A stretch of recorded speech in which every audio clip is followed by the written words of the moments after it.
Attention maggots, this is Sergeant Slaughter from WWE and G.I. Joe, the real American hero. You're listening to Mega Power Radio. Don't touch that dial. And that's an order.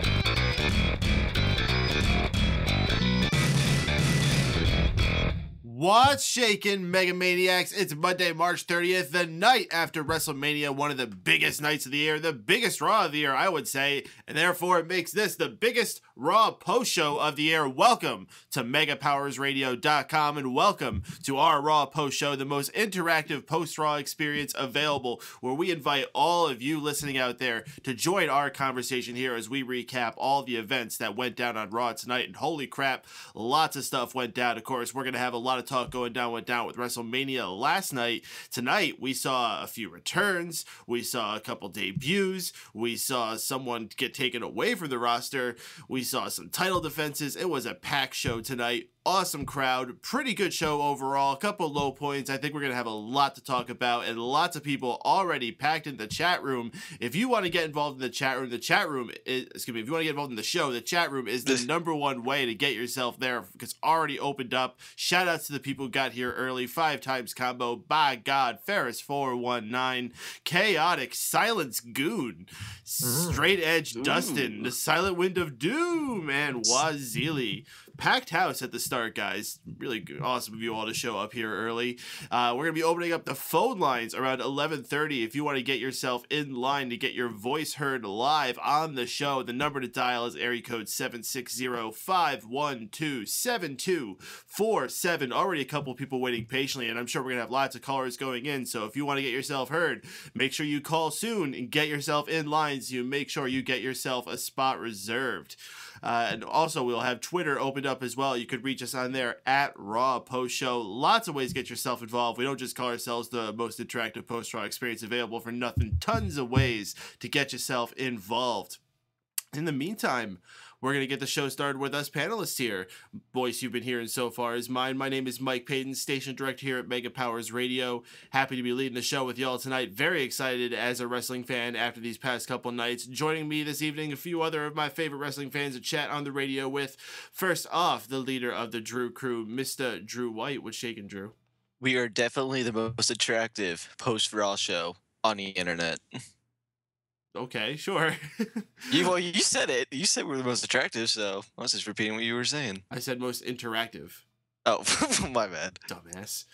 Also with us is the host of Unanimous Decision MMA, Wago Rants, and Addicted to Anime, Mr. Stephen Wago.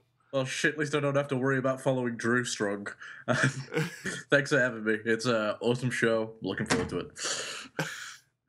And also the lead man of SmartOutMoment.com, Fanboys Anonymous, and the lead host of the Smack Talk podcast, Mr. Tony Mango. Yeah, how's it going, everybody? I wish I could say I'm the most attractive one on the panel, but we got one more person to announce. Oh, how could I forget? We have, all the way from across the pond, Mr. Sean Walker. What's shaking, Sean? Not a lot, mate. You know, my guy is the WWE champion, so suck it, bitches! Well, Sean, I'm sure has lots to brag about here. He has been the one touting Seth Rollins longer than anybody. Sean, I'll let you get the first word on the show then, as far as that's concerned. What's the good word with all this? What's the good word is that Sean was right and all you losers were wrong. I've been touting Seth Rollins to be WWE champion back when he was down in NXT, back down when he was in FCW, and all you guys are going, nah, he's too green, nah, he's not going to make anything of himself. At best, he's going to be United States champion, blah, blah, blah, blah, blah. Proved you all wrong. Woohoo! I've never seen him this passionate before. This is awesome. Yeah, it's pretty cool. I'm happy for you, Sean. It's fantastic. You know? Fucking hell. I was fucking right about Seth Rollins all fucking along. I was fucking right. And he's fucking beautiful with that belt. Woohoo! You owe us an outro. How does the woohoo sound like Super Mario 64? Woohoo! Specifically, the second jump he does in Mario 64. Exactly. Sean's gonna jump through a painting right now. All right, guys, let's do the usual question. I start things off here. It's a packed show we had, so it's really curious to see what you guys have to say for this one. What's the number one thing you're feeling after walking away from this show tonight? Sean, why don't you start off since we already got you running hot here? The thing that has got me stoked about this Raw was seeing how Brock Lesnar flipped his fucking shit. My God. This is what has been missing. And this is why Seth Rollins is going to be a great champion, because he's just going to run every time. It's going to be so good. Good old-fashioned heel. You know what? I think it's been a while since, probably since The Miz, that they had one of these old-fashioned heels that just is a chicken shit and runs away like that. And plays to the crowd. Indeed. So, Wago, why don't you follow up there? What's the number one thing you took away tonight? I'm going to have to echo Sean's words on this. Brock Lesnar stole the show tonight, absolutely destroying the commentary team, which is always a good thing, and even taking out a few cameramen. So I'm happy. Stephanie played her role to perfection. They fed off the crowd, and this puts Brock on the sidelines for his limited appearances, and when he does come back, he's got probably a more established heel within Seth Rollins to feud with. And Seth's already got his feuds lined up, so they did a great job setting up the future tonight. And just a fun overall show, except for the ending. Drew, what'd you think? Everything tonight was good, in my opinion. Good wrestling, good promos. And the one thing that I really took away was that I'm actually really looking forward to Extreme Rules now. So, yeah, I'm just really pumped up for what's going to be coming in the coming weeks. And then Tony, round us out. The Raw after WrestleMania is as good, if not better, than damn near every pay-per-view that goes on throughout the year. Even WrestleMania? Yeah. Well, WrestleMania was awesome. Tonight was awesome as well. You think it was better than WrestleMania? No, I didn't say it was better than WrestleMania. Okay. It's as good, if not better, than most shows throughout the year. Well, because there have been years where the night after WrestleMania was better than the night. Yeah, WrestleMania 29. That one definitely sticks out. Absolutely. Yeah. I do not think that was the case tonight, but this was a very good show. And last night was a very kick-ass show as well, and that's worth saying. And we'll talk a little bit about WrestleMania tonight. I do want to say that we're going to do our full in-depth review of WrestleMania 31 on this week's edition of Smack Talk, so please understand that we're not going to go super in-depth in that, but we will talk about it. Of course, we want to know what you out there got to think, because this is the open forum for you guys to call in. So again, remember the phone line's there. Chat room is already open. And I also want to pose the question that we open the show up to you. What's the big thing that you took away tonight? Because this is the start of a new chapter for the WWE calendar in a sense. WrestleMania is supposed to be the end of the story. Tonight is the opening of a new one. And I think in a lot of ways they said that with a lot of new champions, a lot of debuts tonight. So how's everyone feeling about this new thing going forward? Let us know in the chat room, Twitter. We'll have the phone lines opening up in about 10 more minutes. Let us know what you got thinking about that. So in the meantime with you guys, I want to just, let's just start right at the top, because I think they had some cool things going on there at the beginning. We had Brock Lesnar coming out to start, and right away he's dressed to fight. It's a surprise. I don't think we ever see Brock Lesnar come out that. He's usually in like his tracksuit, and he's just like, sure, he looks like he's pumped or whatever, but he doesn't look like he's going to be in a match. Then he came out in his Jimmy John shorts, and he was ready to go. Crowd starts chanting Suplex City at him. Very, very awesome line that he dropped in the WrestleMania match last night. Paul Heyman gets on the mic, and he's doing his whole shtick, talking about how Lesnar has a case to bring this into court, but he doesn't want to go that route. He just wants to fight. He wants to invoke his rematch clause instead. However, Stephanie McMahon comes out and says that Seth Rollins is not quite there yet. He was on Good Morning New York, and he'll answer when he gets back, although she thinks that he is most likely going to take it. Eventually, later on in the show, Seth Rollins is eventually there. Brock Lesnar comes to the ring ready for the match. Seth Rollins comes out, but Seth Rollins ends up chicken shitting out. He says that he's feeling a little jet lagged and he doesn't feel like doing this match right now. He will get a rematch to Brock Lesnar, just not tonight. This sets Brock Lesnar off, and Brock Lesnar goes in an absolute rage. Seth Rollins manages to get away, so Brock Lesnar instead takes his rage out on everything around ringside. He topples over the announce table, crushing the announce team, grabs Michael Cole, brings him into the ring, F5s him, grabs a cameraman, begins to F5 him as well. Stephanie McMahon makes another appearance, says, Brock, you got to stop. You can't do this. You need to stop this right now. You need to put him down. Brock puts him down with an F5. Yeah. Stephanie says, that's it, Brock. You're suspended. And Brock says, well, Brock doesn't say anything. His response to that is F5ing the cameraman once again. Brock just absolutely lost his shit. This was awesome to see, and it's just funny to think as I'm saying all this that's now babyface Brock Lesnar. That's what he's now been positioned at, is babyface Brock Lesnar, but he's just beat the shit out of a bunch of innocent bystanders. I don't know. That cameraman had it coming to him. I love that babyface Brock Lesnar and heel Brock Lesnar are the exact same character. He just beats up people that are weaker than him. Be a star. Indeed. So this was pretty intense, but the sad thing is that this has ended with Brock Lesnar being suspended indefinitely. He's also going to be fined, whatever that means to him. He's going to be off of TV once again for a while. This time not with the championship at least, but I'm going to miss him because he's just really starting to get really intense and awesome having him around again. What do you guys think? I think that this is a situation where people are going to be upset that we don't see Brock Lesnar for a little bit, but you know what? People would get tired of him if we saw him all the time. Now that he doesn't have the championship, it's okay for him to spend a little bit of time away. And they've signed that multi-year deal. There's no worrying about whether or not he is going to show back up. He will. He'll show up by maybe even before SummerSlam, but at the very least at SummerSlam. He's going to have some prominent feuds. He's got a lot of people still that he could feud with, whether that's somebody like a Randy Orton or a John Cena still. I hope not. But you've got this upper mid-card scene, which is going to be really kicking ass over the next couple of months. You've got even somebody like a Sheamus who's back, and he can be built up for that kind of position. There's a lot to do with babyface Brock Lesnar and heel Brock Lesnar, too. He could always turn back heel again. I wouldn't want to see it.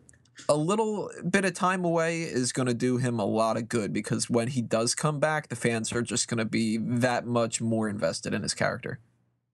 I got to agree, and I think right now the most important thing to do is build Seth Rollins up to be a really good villain for Brock to come back and smash. Doesn't necessarily have to beat him, but if they just keep building Seth, make him that chicken shit heel that he's been playing so fucking well, it's going to be a huge payoff when Brock finally does come back. And I think a great way to bring him back potentially is, have you noticed how Vince just likes to fuck with Triple H and Stephanie now and again? Could just fuck with him by bringing Brock back to put against their authority handpicked guy. So I think that could be a potential fun feud and way to do it. I personally, I don't know. I think from here on out, I would be fine if they worked Lesnar more as like a tweener role because he'll be fine in either way. It's a way to get the most out of him if you want him to feud with a certain person without that person turning heel or face. Because honestly, just by the way that he did everything tonight, I think he set himself up as more as a tweener because he did attack innocent bystanders, even though it was awesome. So just him tonight was kick ass. Paul Heyman, just apparently hating Lillian Garcia, that was kick ass. Just everything that was with that area tonight was amazing. The only issue with any of that stuff was Byron Saxton having to be on commentating by himself for a little bit, but King Kim comes out and everything's fine. So I think we're in a position right now where the roster is strong enough, especially with the new people that they just brought back up or just brought up, and we got some people returning who I actually like. I like Sheamus. I think people give him more shit than what he actually deserves. A lot of the time, he's not bad at all. I mean, if you're able to get a good match at a big show, then you're definitely not the worst person in the world. So Yeah, I'm really looking forward to what they do now that Lesnar's gone. Like the previous two have said, he will be back. We don't have to worry about that. And we'll see who he faces as most likely Seth Rollins when he gets back. Do you think he's still going to care about the WWE Championship when he comes back? Do you think he's going to go into challenging the authority role? I think if they bring him back for Survivor Series, I think he'll be back to challenge the WWE champion at first, which will be Seth Rollins. However, if they do this thing where they keep on screwing him out, I think this will be more of a way to get him to show up at Survivor Series and do the authority type of thing. Anyone else? I think first SummerSlam or Money in the Bank. Money in the Bank. That's in June now, isn't it? Definitely going to return for Money in the Bank and win it. No, there's no way they put Brock Lesnar in a ladder match, especially with multiple different guys in there. Brock Lesnar's a guy that you put in there against one opponent because his name sells that pay-per-view alone. As far as what role he fits into, he definitely comes back for the championship, assuming it's on Seth Rollins. If it's not, he goes for Seth, then he goes for the title. Necessarily against the Authority? Maybe. I guess they're going to be around for God knows how long, so this path will probably cross with them, but I don't think it's a necessity. I won't have a problem with the Authority role as long as I don't have to see another Brock Lesnar and Triple H match. You know what would be awesome? What if they do Brock Lesnar against the Authority in a Survivor Series match? That would be fucking awesome. Just Brock Lesnar against all the Authority? Brock Lesnar, yes. Because I think they could sell it just as that. I would not be surprised if they would. I know that most likely won't happen, but I honestly think that they could do that. Oh, you know what they could do? They can get it sponsored by that video game Evolve, which is all about 4 or 5 people taking on one big monster. That's actually kind of clever. And Brock's one of the few guys that I'd actually be okay with them having squashed the entire team. Well, who's to say he has to squash him? Maybe he could actually lose. Nah, it's Brock Lesnar. He wins everything. He lost his first match back. There win last night. Wait. Yeah, there you go. What is his record overall now? I think it was 5-3 or 6-2 or something like that the last time. But now he lost another match. He lost to Cena and Triple H, so that's 2 losses. Cena, Triple H, and then last night, so that's 3. Kind of makes losses. Yeah. It's kind of representing his UFC career where he hadn't had a lot of fights, so his record doesn't look the best. I think he might have the same record than what he had in UFC. He was 5-3 there, right? Shit, I don't remember. It's been a while. Probably. Well, thanks, our resident MMA guy. You had one job. I cover active MMA fighters. Oh, like CM Punk? Yep, 0-0. No. I knew that motherfucker. Okay, well, we had our first match of the evening in our next segment. It was for the Intercontinental title, the new champion, Daniel Bryan, putting it up for grabs against Dolph Ziggler. The crowd was hot into this match. Wade Barrett was on commentary for it. Actually did a pretty good job adding to the team that was there. Crowd was just so much behind both guys. They were just so into it throughout the entire thing. It's almost like what this should have been at the WrestleMania match instead of the night after. Again, I guess you'd like to make both really big. They had a great match. Daniel Bryan gets the pin after a running knee. Barrett goes to attack Daniel Bryan after the match is finished, but he gets scared away by the returning Sheamus. And I don't know if he gets scared away because he thinks Sheamus is going to kick his ass or because of Sheamus's fucking new hairstyle because it was fucking atrocious. What the hell was he thinking? He had a mohawk sort of thing and his beard in all different braids. It's a shame that they shaved my head. The crowd started chanting, "You look stupid." Clap, clap, clap, clap, clap. Honestly, it kind of grew on me. I actually think it's kind of neat. It's a cool new look, especially considering during his time out there, Sheamus turns and kicks Daniel Bryan right into the face and starts attacking Dolph Ziggler as well. Sheamus with the big heel turn. Pretty neat, and I think this is a good new look for him being a heel. He's got this very old warrior, like a sort of a Nord type thing. It's really neat. I could dig it. He almost looks like he should be coming out with a sword and a shield. Yeah, that was some Skyrim shit. I've seen characters that look like him, except not Ginger. So I'm all for it, man. Sheamus looked pretty, well, I'm not going to say cool, but different. And if he's going to be a heel, then he doesn't exactly need to be liked by the audience as far as appearance goes. So I'm all for it. I'm wondering how long he'll keep it for, though. See, I'm still. I don't want this to sound too pessimistic, but it's going to. Oh, God, this is so pessimistic. I still don't like Sheamus. This is a step in the right direction, though. Cutting his hair is not going to make me think that he's a better wrestler or better on the mic. And turning him heel isn't going to improve his in-ring game, and it isn't going to improve his mic skills. It could be a character change that makes it to where those flaws are masked better. And if that's something that happens, great, perfect. Because the heel Sheamus makes a lot more sense than a babyface one to me. Either way, I don't want to see Sheamus get a huge push because I just don't really like the guy. But if you give him a little bit of a push now and it ends up being decent, maybe he's improved in some kind of way or whatever, I'll give him more of a shot. You're going to have to sell me on him more, though, before I get pumped up about him. But this is definitely a positive, and he looks stupid as hell, but you know what? He looked stupid as hell beforehand anyway. We had comparisons to Beaker from the fucking Muppets.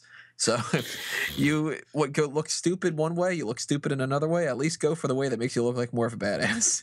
I gotta pick at something you said. He's not bad in the ring. He's actually really fucking good. I have never watched a single Sheamus match that I would remember being amazing. Sheamus and Big Show. Sheamus and Daniel Bryan at Extreme Rules. Everybody talks about that match. I don't remember thinking that it was particularly exciting. I don't remember a single thing about that match. Well, you should go back and watch it on the WWE Network. I shouldn't have to go back and watch it. I can remember half of the Iron Man match at WrestleMania 12, and that's a hell of a lot longer than that. So, Tony, are you telling me I should go all the way back to your Extreme Rules 2012 post you put on SmartCout Moment and see how good of a match you said it was? Is that what you're saying? Possibly. I might have liked it back then. I don't know. I might have hated it back then for all I care. Oh, now you know what? Now we got to go back and see. Tony would have to eat his own words on that one. He might have loved that match. But holy shit, I can't believe these guys pulled this out. Either way, I haven't remembered that, and that speaks volumes. But Sheamus is somebody who is not, the worst in the roster. It's not like he's pulling off terrible matches like Kali, and it's not like he's as bad on the mic as the original Sin Cara or anything. So I think he's overrated by WWE in a lot of regards, but I think that he's in a nice spot right now. He's exactly where he should be. He's in that upper mid-card range. Just don't give him the kind of pushes that you've given him in the past. Let me stew with his new character a little bit, and let's see what happens. Maybe he'll win me over a little bit more. Maybe he won't. Maybe this will just be something like the opposite of what happened with, what's his name? Brodus Clay. Brodus Clay comes out, hated it, grew to like him. I like this new Sheamus. I might not like it that much longer. I might love it. Who knows? You might grow to hate it. And then a bunch of people jumped on your website. A bunch of people jumped on your website to look for that article because it's like 13 in the chat right now. Not bad. Not bad at all. And to translate that to anyone out there, that means it's a pretty good match. Not too bad at all. Yeah, when you translate Tonyisms. That means I don't really have anything to say about this, but I didn't hate it, and I don't want to be too negative. If I go down to the bottom, not bad at all. You mentioned a good World Heavyweight Championship match as one of your reasonings for a 3-count pinfall. Good. Oh, hey, Time Cow is letting us know that it's time that we should start to open up the phone lines for people to get their calls in. That's his new job now? I didn't even know that. Well, Time Cow in general tells us when it's time to start moving along, and that's what he's phone doing. Line Cow. So we're going to have our first caller come in from the 646 area code. I believe this is our friend Aisha. In fact, I'm pretty sure. I think I've learned this by now. Aisha, that's you there, right? It's Jeff. Yeah, hey guys. What's shaking, Aisha? How you doing tonight? How did you enjoy your WrestleMania weekend? Oh my god, it was good. WrestleMania was so good. The mark, man, I kept marking out screaming whatever. Oh, so good. Oh, boy. Sounds like it was good. Well, I'll watch what she's watching. What were the standout parts to you? I mean, you sound like you definitely enjoyed it. So what got you super high out of it? Definitely the DX and NWO, Ronda Rousey coming with the Rock. Oh my god. Whew. Seth Rollins definitely cashing in. But just everything about the show is just amazing. But even talking about it, I can't breathe because that's how good it was. There are a lot of people out there saying this is quite possibly the greatest WrestleMania of all time. Where do you think you would rank it? Ooh, I wouldn't go that far, but I would say it's like top 5. But it's better than last year's. But like to me, I still think WrestleMania 17 is still the greatest of all time. But WrestleMania 31, it's top 5, top 10. Definitely a good night. Now, how about tonight's Raw? What do you think about tonight's Night After Raw? I mean, this is typically a big pack show. They always put a lot of things into it. Did they deliver tonight for you with that as well? Yeah, it was really good. We saw like potential feuds that can like happen. We'll probably see Brock Lesnar till SummerSlam, and it was nice seeing him mollywop all those freaking people. Mm-hmm. It's nice to see that. Adrian Neville debuting. Kalisto doing his thing. NXT was taking over tonight. The crowd was super into it. They were chanting NXT multiple times throughout the night. It's great. Yeah, they did have a show in San Jose. Yeah. Mm-hmm. It was good. Yeah, good. It was a good show. Who are you most looking forward to now that they've come up to the main roster? Who I was looking forward to? Who are you most looking forward to out of all the debuts we had tonight? Who do you think is going to be the most exciting to watch over the next few months? Yeah, definitely Neville. Yeah. You know, like with his arsenal and everything, yeah, he's going to... he'll probably like work around the mid-card, but I think he might get lost in the shuffle. But overall, I think Neville will do good. And Kalisto... Yeah, he's doing good. Keep doing his thing. He's over he's doing already, good. so... He's doing good. And like people are already comparing him to Rey Mysterio. I wouldn't go that far. Yeah, well, he hasn't killed a guy in the ring yet. No, too soon. Yeah, okay. And what's up with Sheamus and that new look? Like, what the hell? Looks so fucking ugly. Oh. So what you're saying is it does not make him look cool? I mean, it's interesting. It goes with his look. I'm glad he turned heel because a heel Sheamus is actually good, but... well, I always wonder how people like go in public looking like that. Like the Legion of Doom back in the day, the crazy way they shaved their heads. How do they go to like the bank and like Walmart looking like that? Hey, they're committed to the character, so people at Walmart. More power to them. True that. Aisha, all right. Your high point and your low point for tonight's Raw. High point definitely Brock Lesnar, and I really didn't have any low points tonight. That's definitely a good sign of that. Yeah. All right, Aisha, we got a few more callers coming on the line here, so we're going to keep things going on here, but we always appreciate hearing from you. You're always one of our favorite fans here, so you're always welcome here. We'll talk to you next week, hopefully, or whenever you get a chance to get in. All right. You have a good night, Aisha. Thank you, guys. Oh, all right, guys. So let's keep the conversation going here for just a moment. As we said there, we had a lot of debuts tonight. First one that we had was in a multi-man tag match. Kid Sorrow and the Ascension taking on the New Day, and the Lucha Dragons making their debut from the NXT roster onto Monday Night Raw. Finally, I think they had a few matches actually on like Superstars or one of those C-class shows during the week. I don't know. I don't really watch those. But their match they had here kicked ass. Lots of high energy. Kalisto was doing all these crazy moves. There was one awesome one where he like jumped up and stood on the shoulders of Cesaro and did a flip back.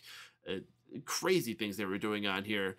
And aside from that, there was also lots of fun going on through this match with the crowd continuing the New Day sucks chant. Not only were they doing it during the claps where they're going, New Day sucks. New Day sucks. But there was even a part where Kofi Kingston was going to like do the boom drop and he went, New Day, and the crowd was so quick-witted, was like, sucks. Right after. Tons of fun in this match. Lucha Dragons getting the pin with Kalisto doing, I have to learn the proper way to say this move. I think it's the Selena del Sol. I think that's what it is. Yep. Yeah, it's the Sarah Del Rey. Yeah, that's what I wanted to say too. Awesome move. Really cool match. Great debut for these guys. Lots of high energy, and the crowd ate it up and gave them the respect they deserve coming out there. Happy for everything involved. Except for maybe the Ascension. I don't think maybe they're not getting the good end of the stick here. Kalisto looked great, though. I mean, that's how you want to make your debut. You are coming from the NXT crowd, which, of course, is more of a smart crowd. And what better time to have somebody like that make their debut than the night after WrestleMania, where you know the crowd's going to be super hot. They're going to know everything about the NXT stars. So it's not like they're going to come out and just be like, wait, what the fuck? Who's this guy? Like if they did it in some, random ass town in the middle of nowhere in 2 months or something. But Kalisto making a great impression. The Lucha Dragons could be off to a really good start. Who knows? Maybe they're even the next tag team champions. I believe Drew White had a plan about that. Oh, yeah. I am totally calling the Lucha Dragons to take the titles off of Cesaro and Kid. I have a lot of confidence in these two because when they were in NXT, I'm not gonna say I'm the biggest fans of them, but I really enjoyed what they did down in NXT. It's weird to say that after the Ascension came up, that I have more hopes that the Lucha Dragons to do well than the Ascension after the way they were booked in NXT. So. Yeah, I think Sin Cara is a great mentor for Kalisto. Kalisto really showed off that he, maybe could be the next Rey Mysterio in a way. That the guy under the mask type of thing. He's just sure hell a lot better than the original Sin Cara. And Unicode is a very good Sin Cara wannabe. So, yeah, I really enjoyed the match. New Day sucks, even though they really don't. I think Kofi Kingston showed off what he could do tonight. Just a really good match overall. And I think you pointed out how much Connor fucking sucks as a wrestler tonight. Oh, Connor was fucking atrocious. Like, with how eloquent and graceful that Kalisto was doing all his moves. Freaking Connor was just so clumsy, just trying to get up. I guarantee those NXT chants weren't directed at the Ascension. No. As far as this match goes, it was a great outing, and Kalisto looked fucking awesome tonight. I've got a lot of high hopes for him. I hope they just take it slow with him and just let him grow organically and get the audience on his side, because if they force it, they're going to bite his head off. But great debut. I wonder if maybe that they're possibly going to make a big deal with these guys. Maybe a little bit to push in place of, considering they lost all their big Spanish stars. I mean, they have no Del Rio. They have no Rey. They have a big missing there. Why not? Doesn't hurt. Shit, they don't throw want something Rey at the anymore. wall, see if it sticks. All right. Next segment that we had was Stardust and Damien Mizdow. Basically an exhibition here for Damien Mizdow to come out and get a victory over Stardust. Mizdow's still doing the whole Miz get up. He's coming out in the outfit and the entrance music. Gets a victory with the skull crushing finale. Miz comes out afterward, hits him with a skull crushing finale. And I forgot to mention that between this is when they had that Brock Lesnar segment where Brock Lesnar just beat the shit out of all the announcers. And they hard sold this, where all the announcers were shown completely knocked out. Michael Cole had to be stretchered out. Booker T and JBL were shown knocked out against the guardrail. And they had to be replaced. They weren't seen again the rest of the night. And as soon as they were gone, we had Byron Saxton taking over solo for a remainder of a little bit here by himself for at least 1 or 2 matches. And one of them was for this Stardust and Damien Mizdow match. And during the sell of this beatdown by the Miz, he just goes completely quiet, and it was just awful. Absolutely awful. It's completely awkward. Yeah, Go ahead. I definitely echo that statement. There's often in times that Michael Cole will talk over a fucking segment when he should be quiet. This was the total opposite of that. This needed to be sold somewhat. This needed to be like, God damn it, Miz, you that son of a bitch, blah, blah, blah. He did nothing. He just sat on his hands and pretty much just awkwardly said the odd word now and again, kind of like what he's done for the majority of his commentating on his own. What the fuck happened? Do you think he knew he was going out there? And why would they send him out there by himself? Especially if they were just going to put someone else out there eventually anyway. If you're going to be on your own, at least prepare some dialogue. Jesus Christ. They could have put Renee out there with him. They could have put Jerry Lawler out there with him. In fact, this would have been the perfect time to put Renee out there. See, I think the issue was instead of Vince McMahon shouting into the headset, it was Todd Grisham. And he was just like, just don't talk. Don't sell it. Pull a Christian. Just be like, oh, Miz did that. That's how you do it. Come on, Byron. I've been doing this for a while. You know what's awkward about this whole Byron Saxton thing, though? The weirdest thing out of all that, fix the fucking commentary table.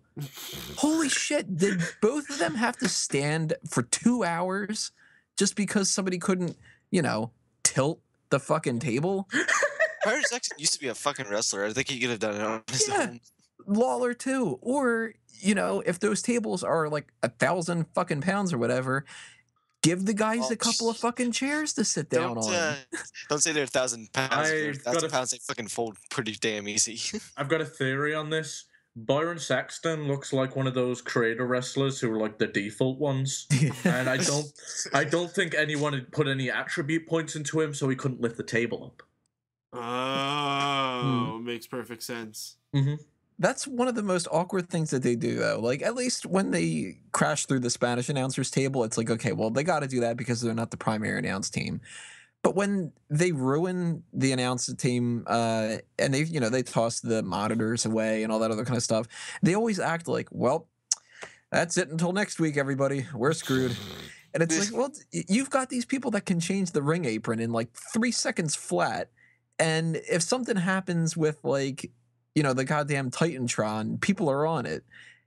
But you can't get somebody to just like give you a goddamn rolling chair to sit down on. It's just like, Brock Lesnar came and he ruined how tables work. Very awkward for Byron Saxton. And Byron Saxton is not too bad either. Like, he's a solid person for main event or superstars or something. He's a decent backstage interview guy. But, man, this was a real opportunity for them to put Renee Young out there. And if they're interested in the whole Give Divas a Chance thing, that applies to that too. She is one of the best people that they have on the broadcast team. Mm-hmm. And that's including, the people that have been around for years and years and years. She not only is completely into the whole thing itself. You can tell that she's a super fan, but she is constantly improving. She's so much more tolerable to listen to than people that like scream into the microphone, or you got your Jerry Lawlers with the whole like all that kind of shit. I thought that was your Taz impression. No, that would be.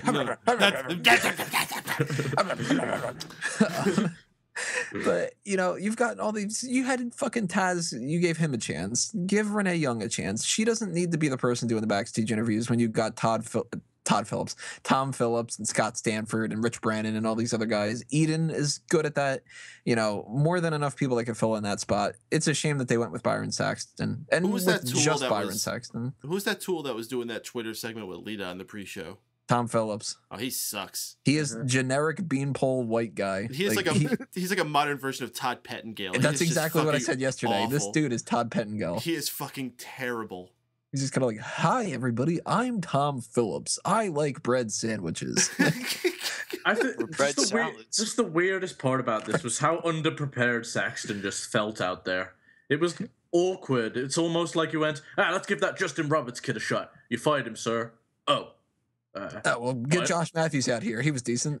You fired him too. Well, fuck. Who's this guy? Get Abraham Washington there to do this.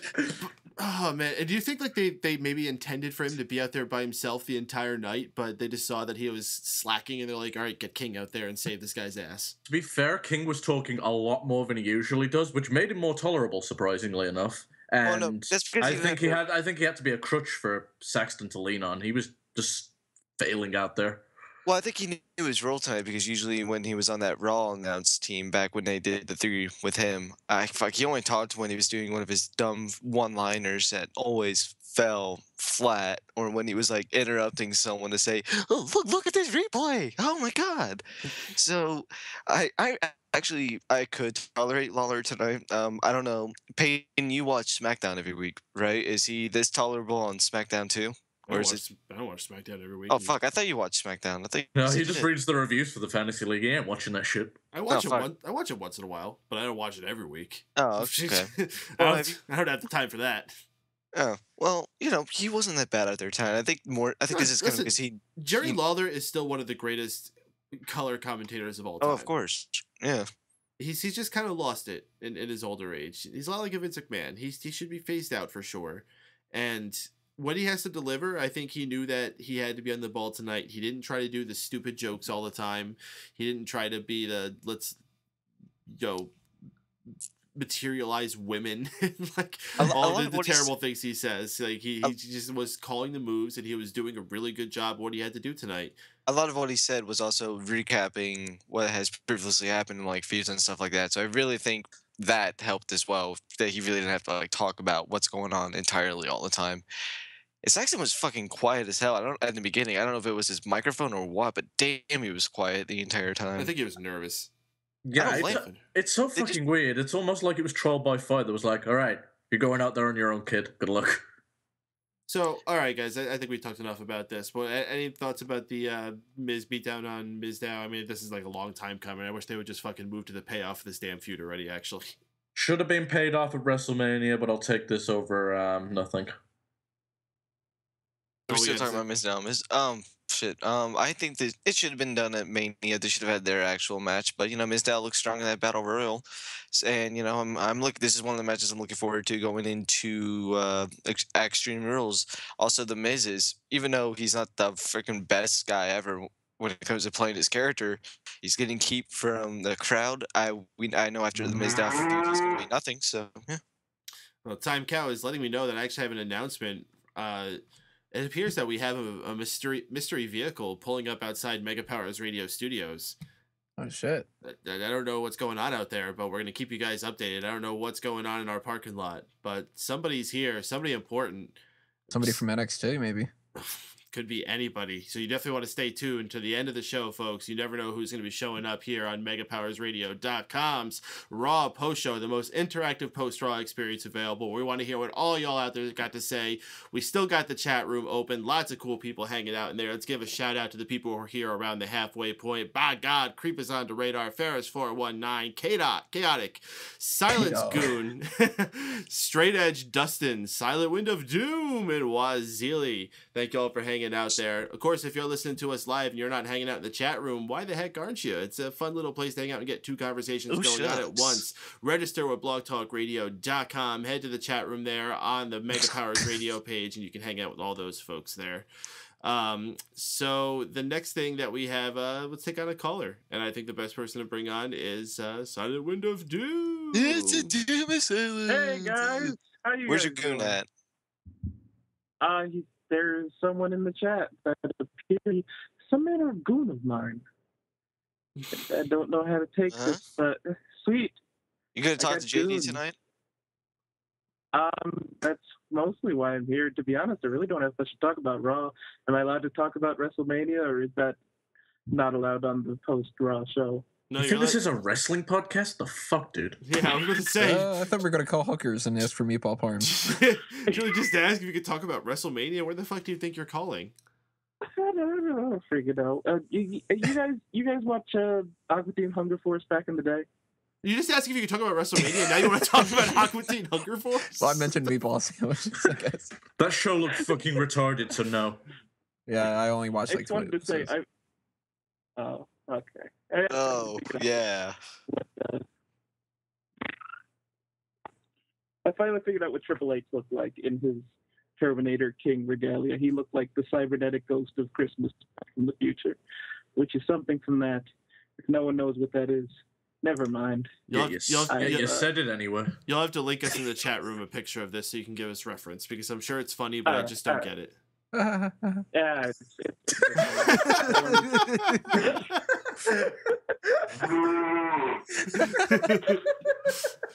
So, what did you think about WrestleMania? I had like one thing. It was like, I'll go out strong on that one thing, and then no, I guess.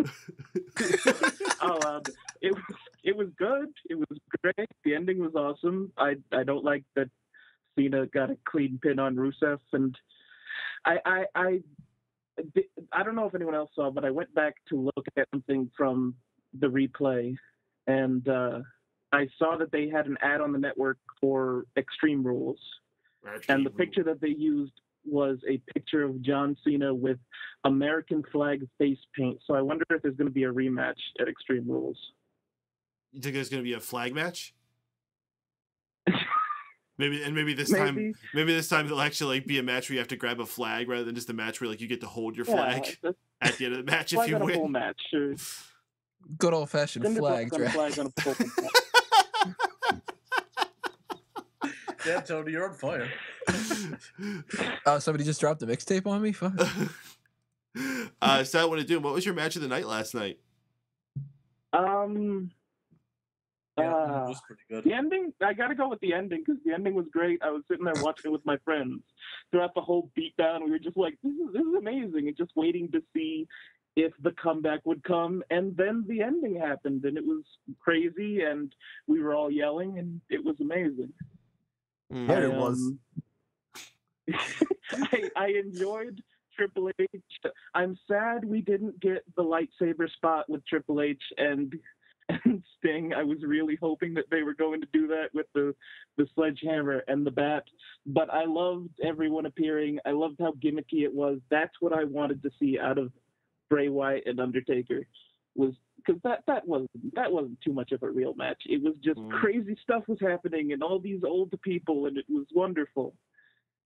But I was still satisfied with Undertaker and Wyatt. I got to see the sit up versus the crab, which really sounds weird if you have no idea what I'm talking about.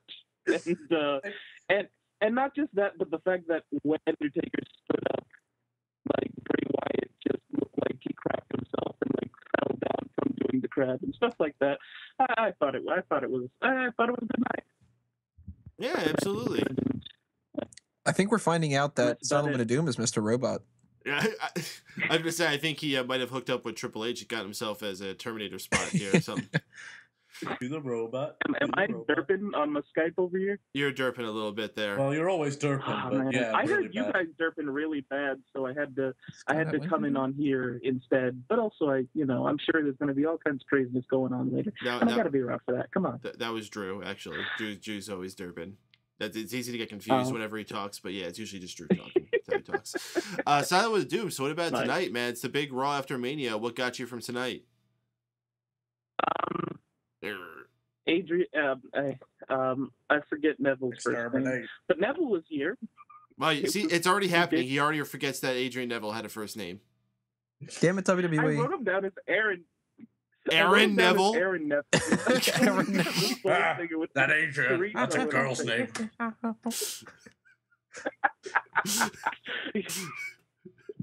I didn't realize until just now that I wrote him as Aaron Neville. I don't know what he is.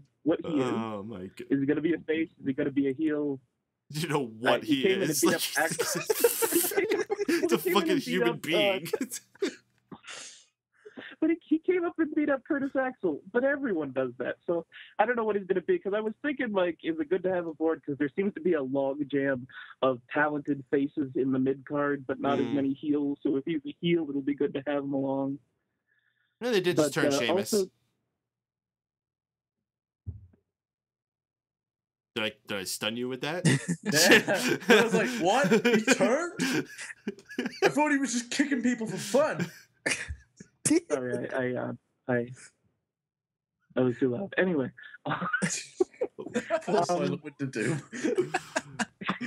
He's getting beaten up worse than Roman did. All right, Sound with a Doom, your high point, your low point for tonight's Raw. Jesus Christ. The beatdown was amazing, and just the shot of all of them laying under there like it was something out of like news footage of a horrible tragedy with just limbs and Booker T all knocked out without his glasses on. It was a fun time. I don't really have a low point, so I'm just going to just put in that I believe were they chanting "You have titties" at Kane during that the final match. There were a few times where I couldn't quite make out the chants. It's very likely that's something they were chanting. These Raw after Mania crowds are always nuts. Is that the time when Lawler was trying to play it off and he's like, oh, look at these fans chanting for Orton? Yeah, there was a chant at one point that said, please retire to Big Show. I like the "We Are Awesome." I'll put the main event because it wasn't really a match that I cared about anyway, and I cared less because I got fatigued and I was just ready to come in here and listen to you guys, so I wasn't paying any attention. Oh. Well, it's always good to have you here, Silent When the Doom. We're going to have to get moving along here to the next couple callers that we got waiting patiently. Always good to have you here, though. Keep sticking around in the chat room, and yeah, we'll see you in there, dude. You have a good night. Oh, good night. All right. Remember, y'all are listening to this interactive post-Raw experience out there. We always invite y'all to join the fun. Get yourself heard. Get your voice on the show. Area code 760-512-7247 is the number to dial. Of course, the chat room is there. Tweet to us at Raw Post Show. Lots of ways to get yourself involved. I didn't even mention you can join us via Skype. That's how Silent Wind of Doom got to us here. We're going to go ahead and move on to our next topic here. We had the debut of an NXT talent. First off, we had Curtis Axel coming out doing his Axelmania shtick. I unfortunately actually missed what he ran down here. What was he saying? He mentioned that the next pay-per-view is going to be Extreme Rules. Oh, that's why Drew keeps saying that. Yeah. Okay, I knew. Okay. Drew's not as crazy as I thought it was. Well, he competed against Neville. That's right, not Adrian Neville. Not Aaron Neville. Certainly not Aaron Neville, no. Just Neville. Whatever. I really don't care that much about it. People always make a big stink about this, like they did when they did it to Cesaro and Big E. It's just a name. It's not even like it's a real fucking This one's name. a little different. Like, he's Neville. As soon as I hear Neville, I picture fucking Neville Longbottom from Harry Potter. That's what I picture too. Yeah, it's like I'm Neville. Like, are they going to get to a point though where they're just like the next person coming down to the ring weighing whatever something pounds, Jones, like Smith? Does it hurt anything for him to do they have a Murphy? Name? Yeah, they have Blake and Murphy. Like, why can't they be Buddy Murphy and Wesley Blake? Why can't he be Adrian Neville? Like, he was Adrian Neville for all this time. It's not like they just decided we're going to go by the Boogeyman, where you don't need to have, like James Boogeyman or something like that. Like, he's Adrian Neville, like, I don't get it. Like, what their mentality is, where they get offended by the fact that somebody's got a first and a last name, so they need to get rid of it instead of just going with what they already have. I could see not adding one, but taking away, that's odd. The only time I've ever seen it work since they've been doing that is with Cesaro. And that's just more so because I've gotten used to that compared to, like, Big E, for example. I actually would say Big E works better. I think those two work, and maybe it's... Maybe Reigns. Reigns would be awful. Who was the other one you were going to say, Wago? Here's the thing, like, with Cesaro and Big E, it sounds okay, but just Neville. It's Neville. It's Neville. Neville hits the red arrow. It's silly, but all right. Him aside, the name aside, I should say, the package that he came out to was pretty cool. I like the jacket that they gave him. They gave him some pyro, which certainly they're getting behind him if they're doing that for him. He had a quick exhibition here. He did his moves. He hit the red arrow, got the crowd to pop, and it was great. I don't know what happened to his cape rope thing. He threw it up in the air. It didn't come down. Magic. Like, did gravity forget it? Yeah, I was gonna say it's the cape that gravity forgot. And like he throws it off, it just goes away. Oh, every damn time. I missed it. They introduced him that way as the man that gravity forgot? Yep. The man that gravity forgot, Neville. Fucking Neville. He looks cool though. I mean, he's got kind of the superhero thing going on without trying to be Mighty Mouse. So that's one thing. He doesn't have to wear a mask, even though he maybe should, because those ears are fucking wicked. And he's already making a good impression. Again, same kind of thing as with Kalisto. You get an NXT guy, you bring him out on a crowd that's going to understand who he is. They're going to embrace him. And now, next week, when they can go back and look to see with Kalisto and I always called him Adrian Neville there. With Neville, people are going to go, well, they got a good reaction last week. Maybe we'll continue this, instead of getting the reaction of who the fuck is this guy, and then that carrying over. All right, time counts letting us know they got to keep moving here. We got lots of callers waiting patiently, so we want to make sure we got time for them. We're going to bring on a caller from the 540, one of the good friends of the show here. You know who he is.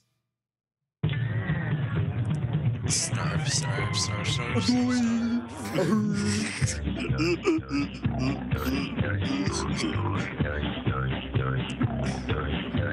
Fat dude. Fat dude. Alone in the world with a little fat douche. It's Aaron Neville. Oh my goodness. Jeff, you there, dude? Yep, I'm here. Jeff, how you doing, bro? Happy WrestleMania weekend. How y'all doing tonight? I'm doing good. Oh, we're doing good too, man. How'd you like, what was your match of the night last night? My favorite match? Mm-hmm. Sting versus Triple H at WrestleMania. That's fantastic. You know, I can't lie with you, man. That actually was my match tonight, too. That match kicked ass. Really old school, solid wrestling match to start off. Lots of great gimmicks brought into it afterward with the DX and NWO getting involved. I had a lot of fun with that match. What's your overall thoughts with it? I thought it was a good match. And I thought DX and NWO coming out, that was a kind of a nice twist with the NWO representing Sting and DX representing Triple H. Surprise, motherfucker. Yeah. I like that surprise motherfucker a bit. That's my favorite now. I think you guys got me hooked up to that. I have you guys to thank for hooking me up. That is one big pile of shit. And that too. Hold on to your butt.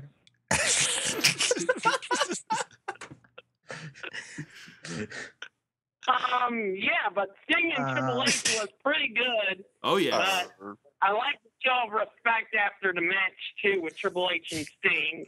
Mm-hmm. And all of a sudden, just when you think Triple H changes his ways, it becomes a stick again when him and Stephanie announced the attendance record.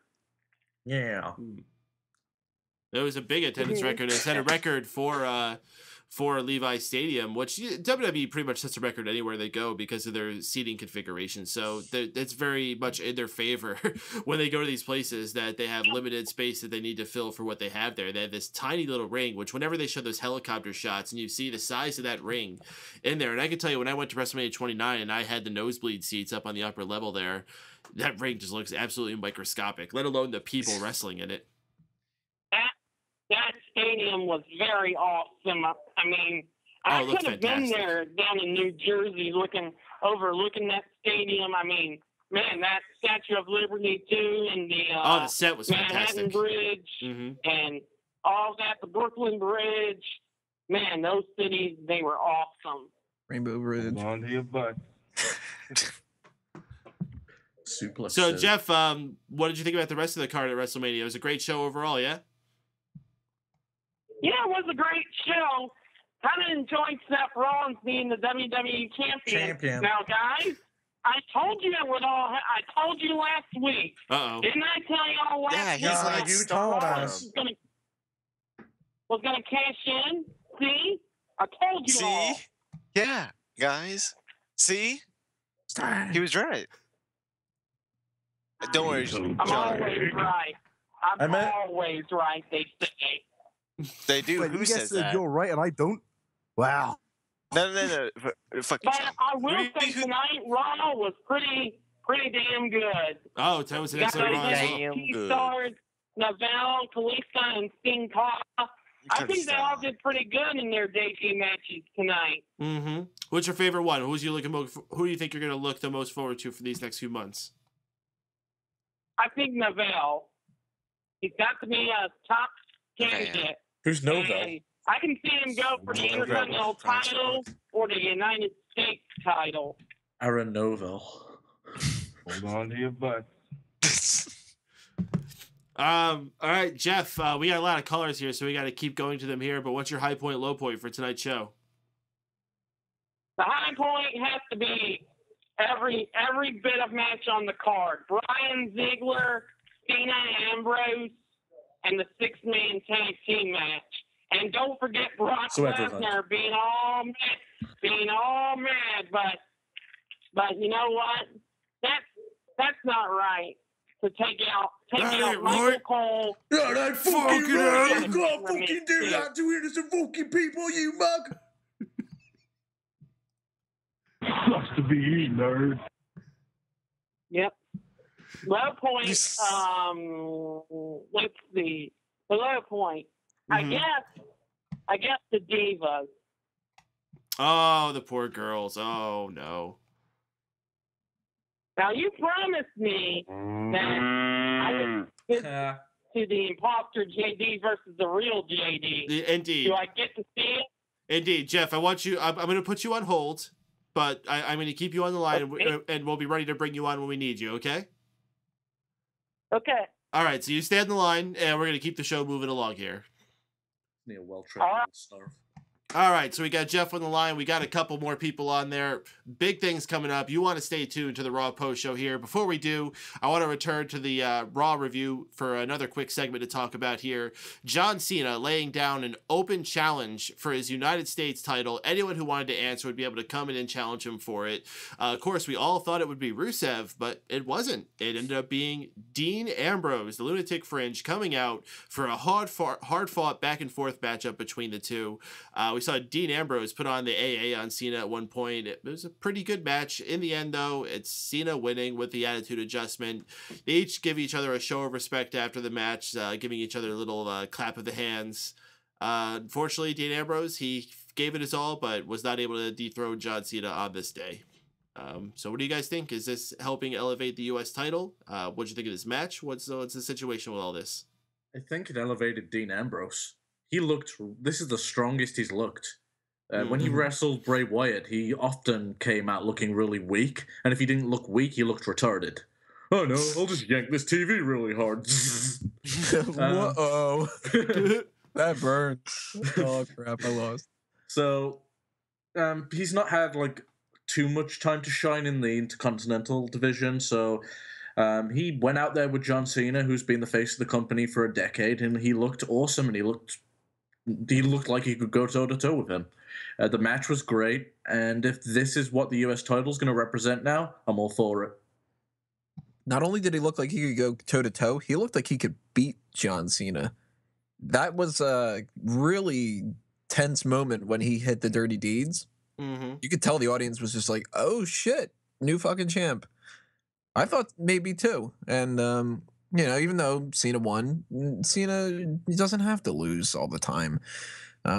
We'll get into the whole Rusev thing later on this week with Smack Talk, and I won't, weigh this down with opinions about that. But it's, again, another step in the right direction when it comes to how to use a lot of the talent that you want to bring to the next level. Dean Ambrose looks so much better, and if they keep this going, then Dean Ambrose could get back on track. He's popular enough with the crowd, that's for sure. And he's good enough in the ring. He's had some good matches with quite a few different people. So all they got to do is strap a rock to him. I think that he can go really far. And I'm talking top tier far. Dean Ambrose has sort of become the weak link of the Shield at this point when you have Roman Reigns in the main event of WrestleMania, Seth Rollins coming in with that Money in the Bank and taking that title. Dean Ambrose certainly is one who's got to play catch up. But overall, I think 2015 is, just like we thought years ago, going to be a year ran by those Shield members. You know what Dean Ambrose needs to do? What's that? Drop the Dean from his name. Just be Ambrose. You know what he needs to do? Keep wearing those fucking sunglasses, because that was awesome. At WrestleMania, just come down and strutting his shit. Looked awesome. And he should get Lost Matador's music. But it's got to be the one with the lyrics. You're goddamn right. So I don't know if you guys got this commercial. It was for this thing called BKB Boxing. Did you guys see that? I normally zone out during the commercials. All right, well, there was this unique thing I saw a commercial for. It was an event called BKB Boxing 2. And essentially it's some kind of new age boxing thing where instead of being in a ring, they're in this giant circle that has a concaved edge to it. And the whole gimmick is supposed to be that there's nowhere to go. So they always have to fight each other, and it causes more knockouts and all these other things.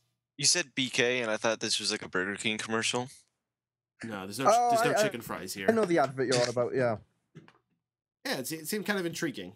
And it looks like it's the second event of it ever. So this is some kind of really brand new thing. I'm kind of interested to see what that's all about. Well, I'm a big fan of combat sports, so I'll give it a chance. The only thing I'm not giving a chance is night fights. What's night fight? Oh, is that thing where them UFC is gonna put on like armor? Not and the shit? UFC. UFC won't touch that shit. Oh. A company called M1 Global, which was a big player for a while, are actually having people fight in suits of armor. MMA films. I agree, Timeco. Yeah, Timeco is not happy with that one, but he is happy to tell us that we have some more callers waiting patiently on the line. In fact, this is a big moment. Lots of people have been waiting here for. We're gonna go ahead and start bringing on. We got 2 callers from the 412, and I don't know who we're gonna bring on, what it's gonna be. Shit. But we're gonna go Hold on ahead. to your butts. Oh goodness. So let's go ahead and bring out one of them here. I'm gonna bring them on one at a time and see what they got to say here tonight, and then we'll have them both.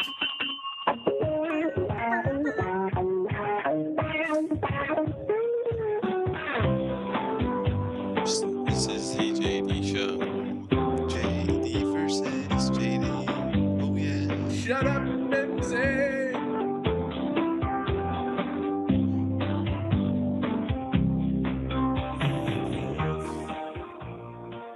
JD, you there, bud? Hey, Michael, how you doing tonight? Absolutely tremendous, man. Happy WrestleMania weekend. How you doing? Oh, it's you as well. It's been a great couple of nights, and I'm excited to talk about it. I'm glad you took my call before that pathetic imposter, too. I just went completely never call back again. I went completely at random. I'm hoping I made the right choice here. We're hopefully going to get to the bottom of this tonight. I'm happy we have everything lined up. We have Jeff with us, who's going to be able to be with us. We also have Silent Wind to Doom here, who I know has been semi-involved with the situation here. He's been accused of being involved further than probably we might think he is. So hopefully we're going to get to the bottom of this. But before we do, let's talk about WrestleMania, man. What'd you think about that? WrestleMania I thought was amazing. I thought it was a great show. My favorite, of course, was Sting versus Triple H. It was a nice old school match. It was great to see all the old guys. Even though it was overbooked as hell, seeing NWO and DX out there was fantastic. That was my match of the night by far. No. What did you think about the Raw tonight? Raw tonight, well, as they say, it's one of the most anticipated nights of the year. However, Raw starts off with the steroid penis boy Brock Lesnar in the ring, crying about how he lost the title. However, so then Paul Heyman says he's not waiting for pay-per-view. However, Brock is invoking his rematch clause tonight. However, but of course, Seth Rollins isn't even there yet. So Stephanie says it's going to happen later. So we all have to wait. However, then following that, we get a match between Daniel Bryan and Dolph Ziggler. However, which was a good match, like they usually put on together. However. But, of course, you get Sheamus returning as a heel, looking like the Red Rooster, attacking Bryan and Ziggler, turning heel, however, and that was just kind of whatever. Then, of course... that was whatever. Okay, my bad. It was whatever. Then we have the debut of the Lucha Dragons in a tag team match. It was kind of forgettable for the most part, but it was okay. It was what it was, however. Then Seth Rollins actually shows up, however, but he says he won't fight because he's jet lagged and his foot still hurts from the curb stomps last night, however. And then Mr. Suck Me Off slithers away. So the steroid penis boy goes nuts and attacks the announcers and everybody. He F5s Cole and the cameraman. He gets himself suspended, however, over his actions. Stephanie was right. That's completely out of line, however. You don't do that. He's completely out of line. Whoa. We have Stardust. Yes. No, it's JD agreeing with Stephanie. That's kind of fucking weird if you ask me. Oh. Well, Mr. Sleuth Drew here. If she's right, she's right. I have to back her. I don't think his actions should go unpunished. I don't think his actions should go unpunished. If he's going to act like that, he does give it straight dope. He needs to be reprimanded. Plain and simple. Good point. And then following that, we have Stardust and Mizdow. Mizdow gets the pin, of course, and then Miz comes out and after the match attacks him, setting up a continuing feud between those two, however. That was kind of an interesting part. We get Axel Mania cutting a promo next, however, only to be interrupted by the debut of Adrian Neville, or just Neville, as they call him now, you guys are saying. I guess he got the same treatment that Cesaro and Rusev did. Vince must not like first names, however. Neville goes over, of course, in what basically amounted to be a squash match, however.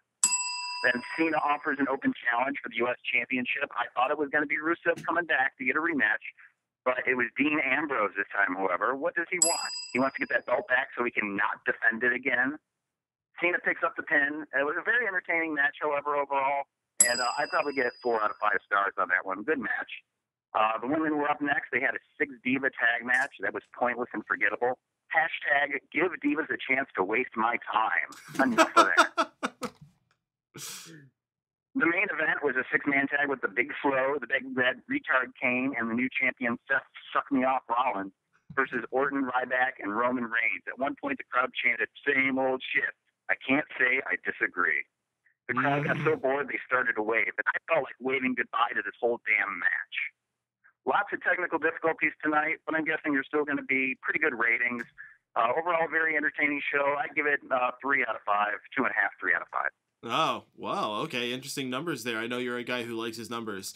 What was your high point, low point? High point would have to be either the Bryan Ziggler match.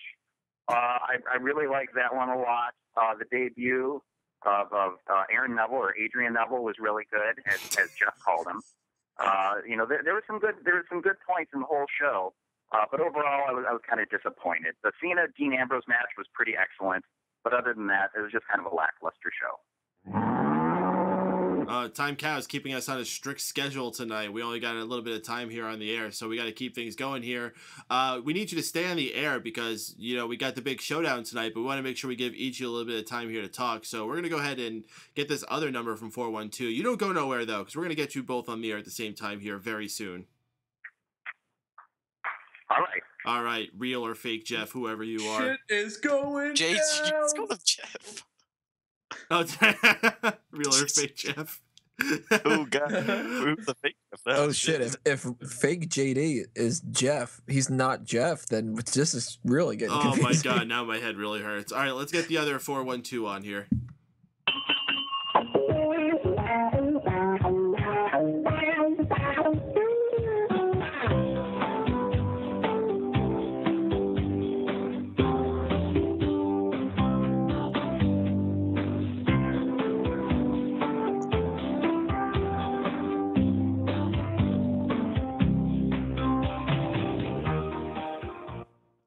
Other JD, you there?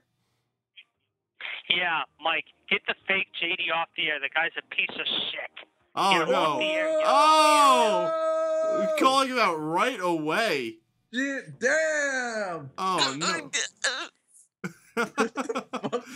Oh, my goodness. Well, JD, you're certainly hot. I mean, you want to talk about WrestleMania, or what's on your mind here? What's on my mind is getting that fake piece of shit off the air, and I'll tell you what I really feel about me. Because the fake piece of shit is nothing more than a prying little bitch is what he is. He's nothing more than a stooge is what he is. So go back to where you came from with your little Bite Silent of Doom there, and enjoy yourself, because I am the real JD, not the imposter, like this little piece of shit. I don't know, guys. JD? This is a tough one to tell here. I mean, there's a lot of similarities here. No, you know what? No, Mike, it's not tough, because I have had the longer segment than this piece of shit every week. However, you guys give me the Ask JD Anything segment. You gave it to me in the first place, not this imposter piece of shit, however, who stole my thunder, who stole my time. This guy never asked for anything like that. I was nice enough to ask you at the beginning, about a year ago, if you were nice enough to do that, and you said yes, that would be cool. This guy's doing nothing but a piece of shit. Tell him to go back to the gutter where he came from. I'm glad you brought that up, because I think that's the best way for us to figure out what's going down here. I think what we're going to do is we're going to open up Ask JD to the chat room here, submit questions for Ask JD, and we're going to have him go to both of you. And we're going to see who's really the real JD here based on those questions. Then we'll leave it to the chat room to try to make up what this is. Get my attorney on the phone while you're at it, if you can, as well. I want my attorney on this to listen in on this, too. All right, well, let's bring him on first before we bring on this other person here. Let's see, 540. There we are. 540, you there? Hold on, guys. I want to do Hold on, guys. You got a what? I said I want to do something here. You want to do something? Oh, God. Oh, no. I want to do a theme song. A what? For that. Dun, dun, dun, dun, dun, dun. What? He wants to do what? Theme song. Oh, fuck no. It's a drum roll. It's got a theme song. All right, guys. Thanks for that. Thank you. How y'all do? No, I'm doing pretty good. How are you? I'm ready to go. Hold on to your butt. Oh my God. Good. All right. Well, Jeff, you need more time? Yeah. All right, Jeff. I'm No, gonna I don't need more time. I'm ready. We're off to a great start here. All All right. right, Tony's ready, and I'm ready. Like right now, I feel like Brock Lesnar ready to kick some ass and take some names with it, because this piece of shit, whoever's impersonating me, is going to go down and have his arm snap like a twig. Ooh, snap. All right, Like a so snake. we're opening this up to the chat room. Opening up for Ask JD. Whatever question you ask will be going to both JDs here to help us determine what's going down here. We have both JDs on the line here. I'm going to open up the other one in a second. We also got Jeff here representing one of the JDs.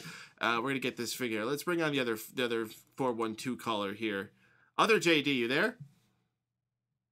Yeah, and I'm glad I finally get this imposter on the line so I can tell him what I really think of him. He's going to receive a physical smackdown like he's never had before. You're the imposter. You're the imposter, you piece of shit! Who is the imposter? Man, this is starting off just like Lesnar and Reigns. Boy, this escalated quickly. Yeah, shit. Who? Wait, what's the fake imposter then, Jeff? Hold on to your butt. All right, I think we all need to be civil here, and we need to figure this out in orderly manner. I'm opening this up to the chat room here to start putting in their questions for this here. I think we should start with the panelists in the meantime, though. Let's go with Drew. Drew, what's the first question we should pose to these gentlemen tonight? The first question I believe we should pose to these gentlemen is, in your free time, you're both wrestling fans, you watch more than probably WWE. What other company do you guys watch the most? You know, there's the TNAs, the Lucha Undergrounds, the New Japan Pro Wrestling, Global Force Wrestling. What do you guys watch, and why? All right, I'll answer that right out of the bat. TNA, I watch a good bit, and I watch NXT because the minor leaguers are the future in the company, however, and the future is where it's at. Is NXT, well, NXT is WWE, so I'm going to just say you said TNA on that one. Other JD. Same question. You mean real JD? Sure. You fake piece of crap. Well, I used to watch TNA, but that had become even more of a crap pile than WWE. So right now I'm only watching WWE because the rest of it I can't even stand. It makes me sick. Can we ask Jeff the same question too, just because? Sure, why not? Jeff, answer. Well, what am I supposed to answer? Oh my god. Okay, never mind. Jesus Christ. Other than Basically, he watches Silent Wind of Doom blow him hard in his own bed every night. Hold on to your butts. I don't think that was the question, but okay. Why don't we just go ahead and move on? Sean. Well, I think you're getting blown by Triple H and all of his butt boys. Silent Wind and Goons are probably blowing you right now. It's going down! Oh my God! Doom and Seth Rollins have one thing in common. You're all going to get from opposite events. Let's Hold get on to your it butts. All right, Thank you, Time gentlemen, calm down. All right, Sean Walker, do you have a question here? I do. As we have seen tonight, Sheamus has got a new look. Should I emulate it? No, it was fucking stupid. And I'll second, and you know what? Once I'm going to agree. I think it was a bad look, however, but if you want to do it, so be it. But I think it was a bad look personally, too. I agree. Real JD, let me ask you a question. Yes, go ahead.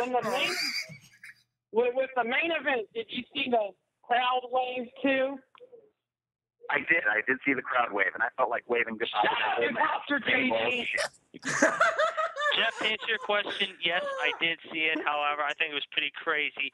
They went with that because I had a couple friends who were there in the crowd in San Jose tonight, like they were last night at WrestleMania. To answer your question, yes, I saw that. Good. I did see it. So, because I saw it too. Oh, goodness.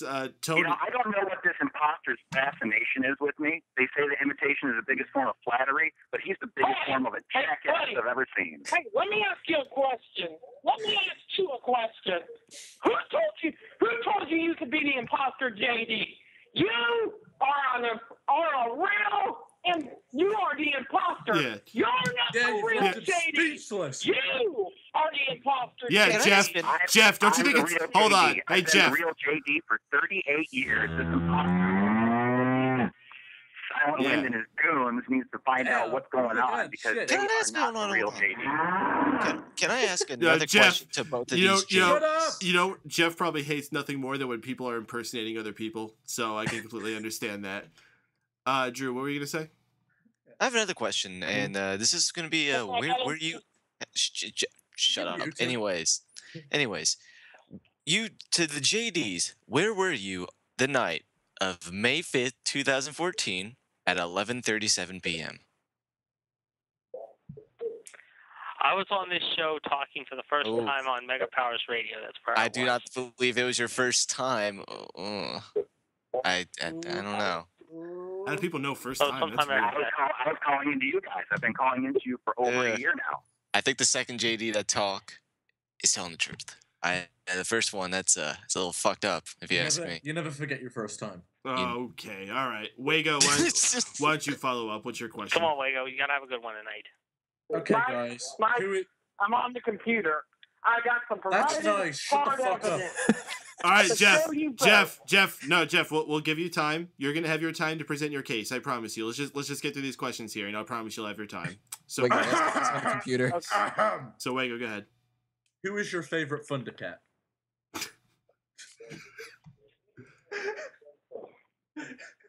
JD's? Now, does it have to be an actual Thundercat? Because if so, I'd say either Lionel or Panthro. If not, if we can go with the side characters, I'd have to say Snarf. I've always had a fascination with Snarf. You would have a fascination with Snark, you imposter. Oh, I think the first You're the imposter, sir, and I'm tired of your shenanigans.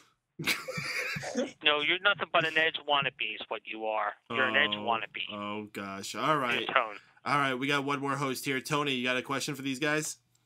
All right, so between Suck Me Off Seth Rollins and Butt Boys in general, good night for Butt Boys yesterday. So, who is your Man Crush Monday?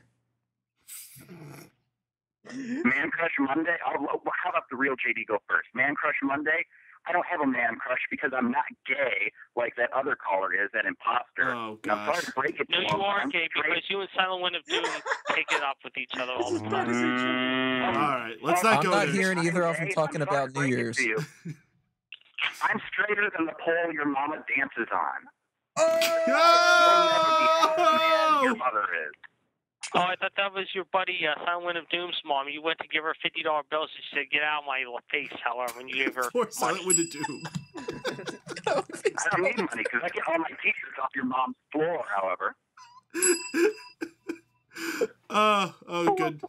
All right. Well, speaking of Silent Wind of Doom, we actually have a question of from Silent Wind of Doom in the chat room. He submits to Ask JD. How do you feel about the theory that the shark in the San Jose Sharks logo is in a triangle eating a hockey stick because it just ate the Penguins logo? Ask him, however, when the Sharks lost last night, however, to the Penguins in a shootout in Pittsburgh, 3-2, and they blew that game, and they're not going to make it to the playoffs this year, and they're going to fall on their face again, like they do every year in the NHL. Okay. Well, there you go, Silent Doom. You got that. What about the other JD? What do you got to say? I actually have a question for the imposter. I'm going to ignore that question you said. I got a question for the imposter right now. Are you always an idiot or only when you call into the show? No, I have more common sense than you, buddy. Believe me. Oh, damn. All right. I have my own radio show on Blog Talk Radio, and I'm saying that know that you don't have your own show. You just have your own show with Silent Wind of Doom. It's called, basically, I'm two losers that don't get along with each other, and they think they know everything, and they don't. I have another question for the imposter. I'm trying to abbreviate that. Like what it did to you? All right. You love nature, obviously, because you two get it on every chance you get in nature with you two. All right. We got another question here from Silence Goon in the chat room. That's an interesting name. He asks JD, are you still protesting the blue-armed Sonic character? The imposter probably is. It was a stupid question, but the imposter probably is, however, because he dressed up as the Sonic character probably for Halloween last year. All right. Well, let's see. We got a question from Chaotic. This should be an interesting question for both of you. Ask JD, if you could put down the other JD with one move, what move would it be? Me? I'll tell you right now, it'd be like Ronda. Basically, it'd be the Big Show knockout punch. She'd be flat on his Ronda back. Rousey Big Show You'd look it knockout up at the punch. stars and wondering what the hell happened. Now, I think you're right the first time you said you're going to lay down a Ronda Rousey move. I think that's more appropriate. I would F5 your ass just like Brock Lesnar did last night. Please, give me a break. Brock would bust you up and make you suffer. Believe me. You can hire your little buddy, however, Seth Rollins. I can bring Brock Lesnar like Seth Rollins, however. He's a little coward. He's a little bitch. He ran like that tonight, and he's not going to be survive as champion for very long.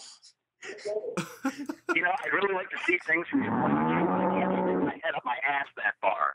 All right, we got another question from Silent Wind of Doom in the chat room. Keep them rolling, people in the chat. Only going to take a few more here, so get them in there. Silent Wind of Doom asks, where do you get your T-shirts? I already told you. I get them on your mom's floor when I'm done fucking her. Well, obviously he got him from his mom, so that's no secret there. I think we now know that he's fake. We know he's a fake because he got him from his mom. Go figure. I think Silent Wind of Doom is behind this, and he needs to get his mom in check just like his own little bitch boy attitude. Silent Wind of Doom's your buddy. Don't forget how you guys both got him from your mom. He's your buddy. I'm the real JD. I don't know why you're impersonating me each and every week. You're calling in trying to steal my thunder. This is ridiculous. They need to check on eBay to see if they have a Nick, how is that it's time to move on our question there. Maybe you didn't hear the answer. Let's be fair. I should open it a forum up to Jeff here. Jeff, do you have an Ask JD that'll help these guys? Come on, Jeff, make it good. What? You want to? Well, that's the question. It's what? What? I'm eating Doritos. Oh, Doritos. What? Okay. You know what, guys? Hold on a second. Jeff can answer this with one question. Jeff, tell the guys how our last week or the last few weeks we've been on the other show I've done, tgtsradio.com. That'll clear it up real quick because the imposter's never been on that show. You've been on the show. You've talked to me. You've talked to the host, Howard. We've talked wrestling. This imposter hasn't done shit on that show. That'll clear it up with one false swoop. That's the evidence right there, guys. That'll clear up that I'm the real JD. And even Jeff will vouch me on that. He'll tell you that right now. Mike's true. He is the real JD. I promise you guys that. He is the real JD. This imposter. Oh, well, Jeff promises it. Oh, well, that fucking solves the case right there. I don't know what Jeff is smoking tonight, but this is the real JD. The other guy's the imposter. I run the TGTS show. I'm the one who laid the smackdown on Danny Newton. So he doesn't even know what he's talking about. Fuck. Oh man, Danny Newton's been brought out there. All right, if anybody can tell us. The other JD probably doesn't know who Danny Newton is.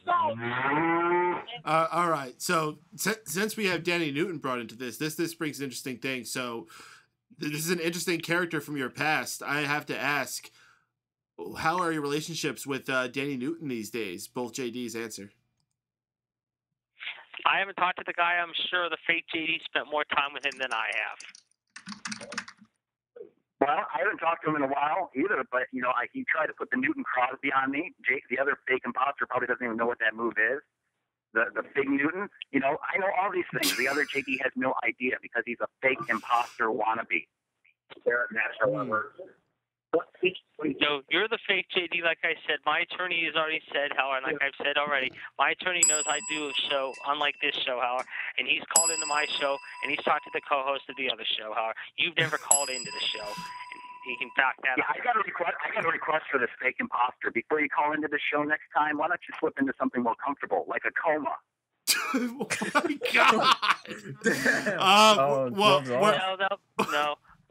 Why don't you just borrow something from your mom? Oh, that's right. She gave it to your buddy, Silent Wind of Doom, Howard, and she was blowing Silent Wind of Doom before she even got you in her bed last night. Oh, my gosh. You're bringing up moms again? We got one. I think your birth certificate is an apology from the condom factory. You must have been born on a highway because that's where most accidents happen. Oh, Jesus Christ. All right, guys.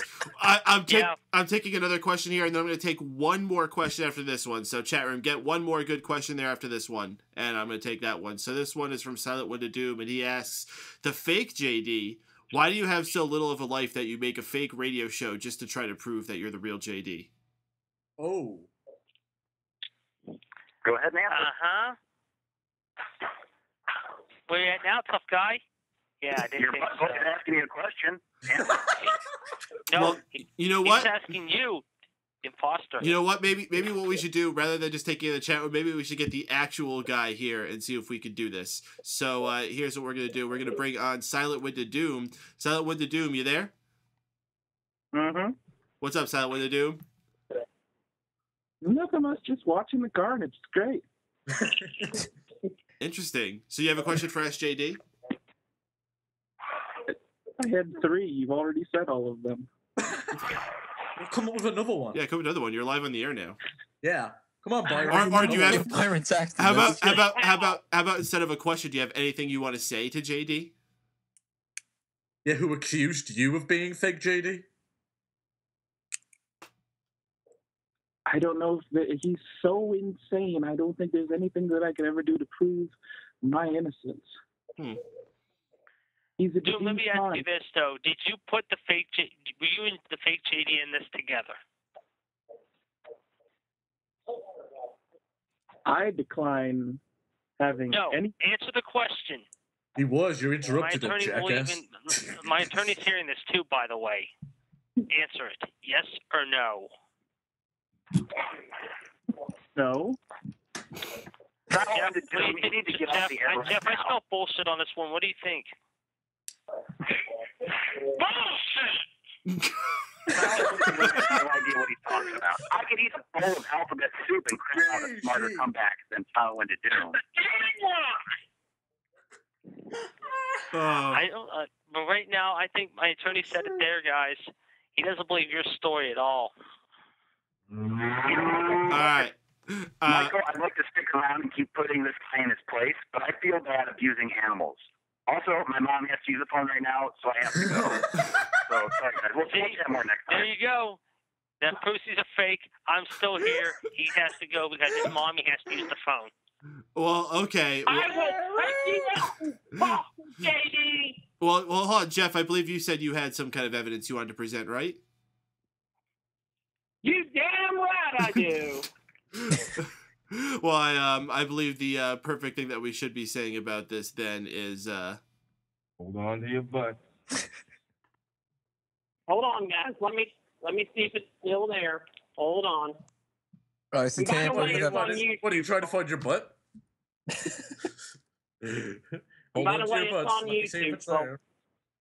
Oh, he's actually got video evidence, which he's going to play over a radio show. And Dingo was his name. Oh, you had all this time to get ready, dude. Yeah, what the fuck? This is amateur hour? Yeah, we got it. Oh, you got it. Cool soul shit. Okay. This is going to excite you, Imposter JD, because... Yes. And watch this real... And listen to this, Well, the real watch JD. it. Fucking radio station. I'm ready. Listen to that. Go for it. Right.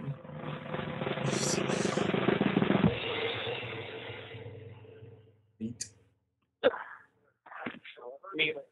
Hold the volume up. And so it was what it was. Then they followed that up with the New Day, with the Ziggy and Kofi Kingston against Tyson Kidd and Cesaro. Seriously, what the hell are you going to do with the New Day? Seriously. I don't know, however. That's the big $1 million question, however. I've had enough of them. They need to be off of TV entirely. Then after that, we see the NWO in the ring together again, however, which was kind of cool, however. What are we listening but of course, they had to go and ruin it by having Connor and Victor, the Ascension, come out, however. And they go on again about how they're better than every one of the when they actually like the actions of those guys they're trying to put down. This sounds like the real Billy JD. Gunn came out and put them in their place. I had just about enough of the Ascension, disrespecting those other superstars. Well, it is. We know that much. Is JD just talking? Triple A. I've had enough of it. Who's to blame for this? The writers suck. They need to get somebody like me. Jeff, are you done yet? Sure could be good writers. You know, we go on there. Yeah. So what were you trying to prove there? I don't get it. My evidence was January 19th, 2015, when the fake JD called in. Mm-hmm. Do you have a fake JD audio clip to play in contrast to that one? Yes, I do. Oh. I have another one. Oh, you have another clip. Okay. Yes, I do.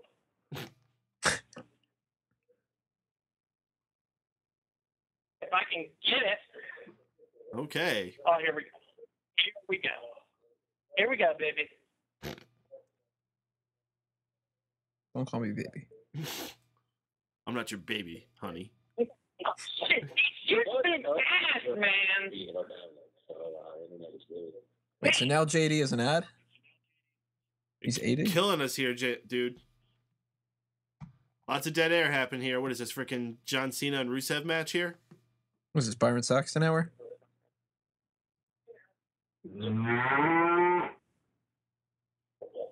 Jeff, you gotta get this moving here. I'm trying, guys. Hold on. I'm trying. All right. Well, in the meantime, Jeff, while we're working on that, let me go ahead, JD. Let me talk to the guy. Well, you're working on that. Let me get back to the guys. However, if the fake JD is still there, let me ask this one: what was your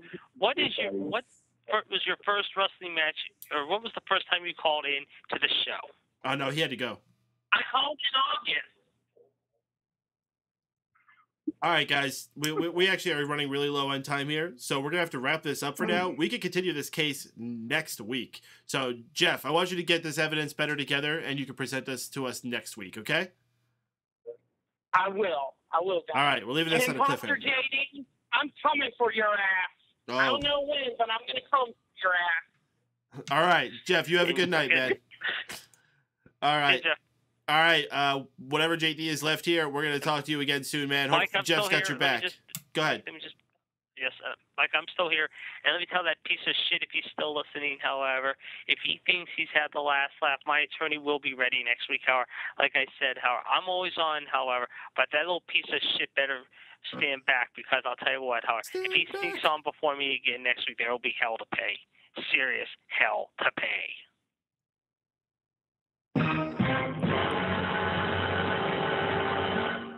All right, folks, you heard it. There's going to continue on going forward. We don't have an answer who the real JD is yet, but it seems like we got a lot more evidence. We had our first face-to-face. JD, everyone's with us here. You have a good night, man. We'll talk to you again next week. We only got less than a little over 10 minutes, I should say, and we're going to have to wrap things up here pretty quickly. We got a couple segments left here. We got a Divas match. We had AJ, Paige, and Naomi teaming up against the Bellas and Natalya for a 6 Divas match. It was nothing special, honestly. It wasn't like horrendous. It wasn't like offensive, but it was just kind of put Divas out there for a few minutes and fill some time. Naomi got the win with the rear view for the pin, and Good Girls won. Yay. Anything people want to add? Meh. It wasn't bad. It wasn't great. I thought it was a solid match, at least by their standards. They need to perform like this all the time. I actually prefer this tag match to the one that they had on Mania. Same. Something to go by. Interesting. Oh. We'll have to talk more about that on our Smack Talk reviews. Just pay attention to smarkoutmoment.com for the Smack Talk show with that. We had our main event, which was teased before, where Randy Orton was going to have to face against Seth Rollins, Kane, and Big Show in a 6-man tag, but we didn't know who his 2 partners were going to be. He eventually found Ryback, and just before the match started, Roman Reigns came for the save. Funny dynamic with this match where the crowd was cheering the team, but not Roman Reigns. They were booing the shit out of Roman Reigns. In fact, they were booing the shit out of this match. This match was boring as fuck. The crowd actually started doing the wave at one point toward, and the cameras even embraced it. Like, Seth stopped wrestling and like was pointing around to it while the camera was like revolving around following the wave. Probably wasn't a smart production decision. You shouldn't like accentuate the fact that people are not interested in your match. Roman hits the spear on Kane for the pinfall victory, and Raw goes off the air without any kind of cool surprise or anything really awesome. Honestly, really terrible ending for what was a good show overall. So I don't want to like shit on the show, but for as much as you put into the show, you should have had something more invested for the ending. You should have did the Brock Lesnar thing at the end if this was going to be the case. Then we wouldn't have had to suffer through fucking Byron Saxton and all that. Yeah, like, it deflated the mood of the show. like the show was a fantastic show all the way through until that point, and the last thing that you leave on kind of sets the mood for the overall show and how you feel about it. And the end of the show is also meant to dictate you tuning in or not next week. Why would I want to tune in next week? Brock Lesnar's gone now because he got fired. I'm not going to find out what repercussions he'll face next week. Mm-hmm. And I've seen Roman Reigns beat Seth Rollins before, so why do I give a fuck? Next week, you can see them turn over the commentary table. No. Any other thoughts about the way this ended, though? I liked the wave part. I thought that was interesting. I've always wanted to be a part of a wave, and I still haven't. One of my life goals. What I want to see them do, though, is you know how they follow Cesaro when he does that swing? Oh, yeah. Have him swing the opposite direction of the wave, and the cameraman just be like, I don't know what the fuck to do. Oh, no, you know what they got to do? They got to get that camera that they use during the ladder matches that's positioned really high up in a circle in the middle of the ring. Yeah, to follow that around. Mm-hmm. Or use the camera that panned around the ring when Roman Reigns did his punch at WrestleMania. There you go. All right, guys. So we got about 8 minutes left here. Let's do a quick good, bad, and ugly for the night after Mania's Raw.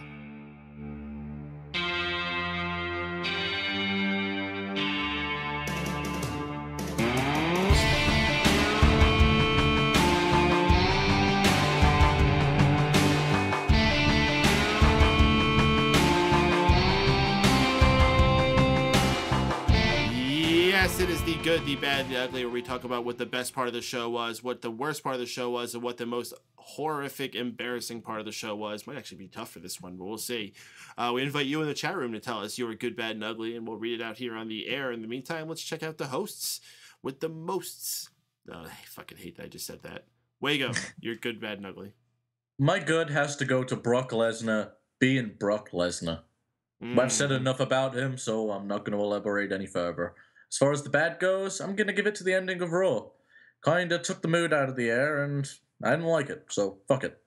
And ugly has to go to Byron Saxton. The fuck.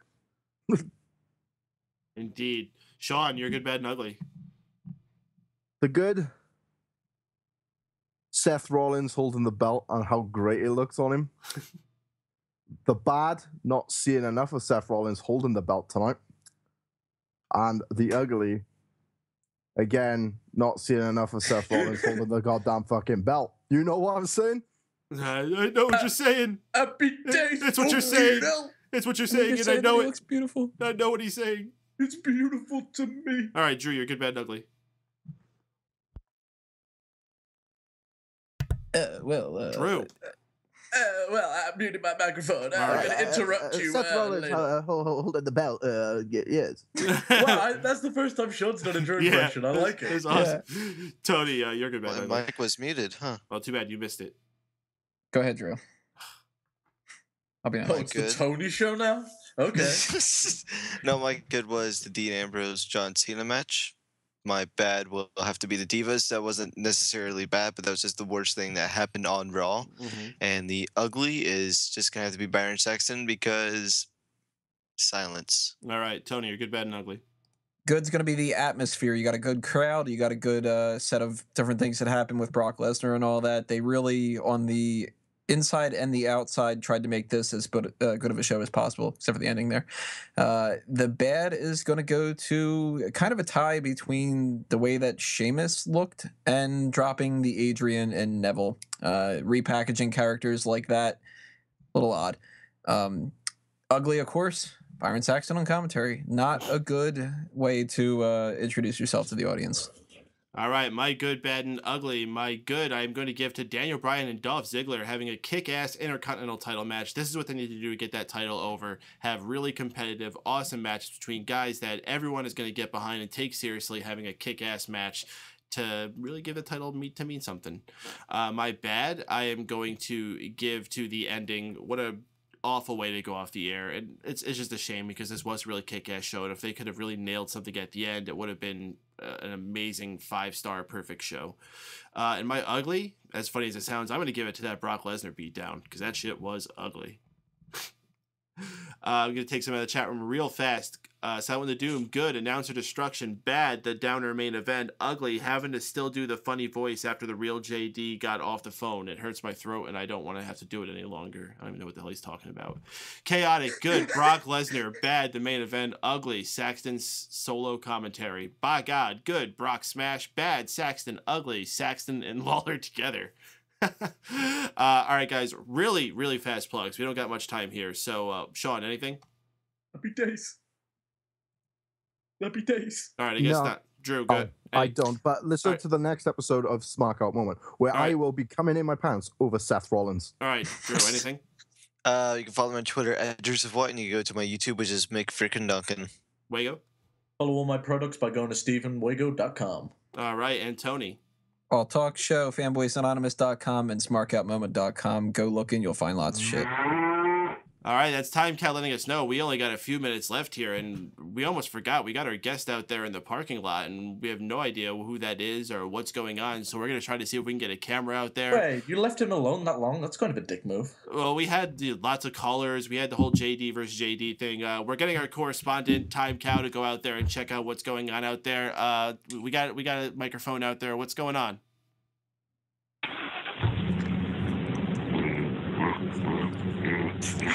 The fuck? Oh, shit. Time Cow? The fuck? Is this Christian? What the fuck? What the fuck's happening? No. Somebody get out there. What's happening? Oh my god. Time Cow. What the fuck? Time Cow? Get out there. Oh my god. Oh shit. He's not moving. He's not moving, guys. Fucking get it. Someone get us off the air.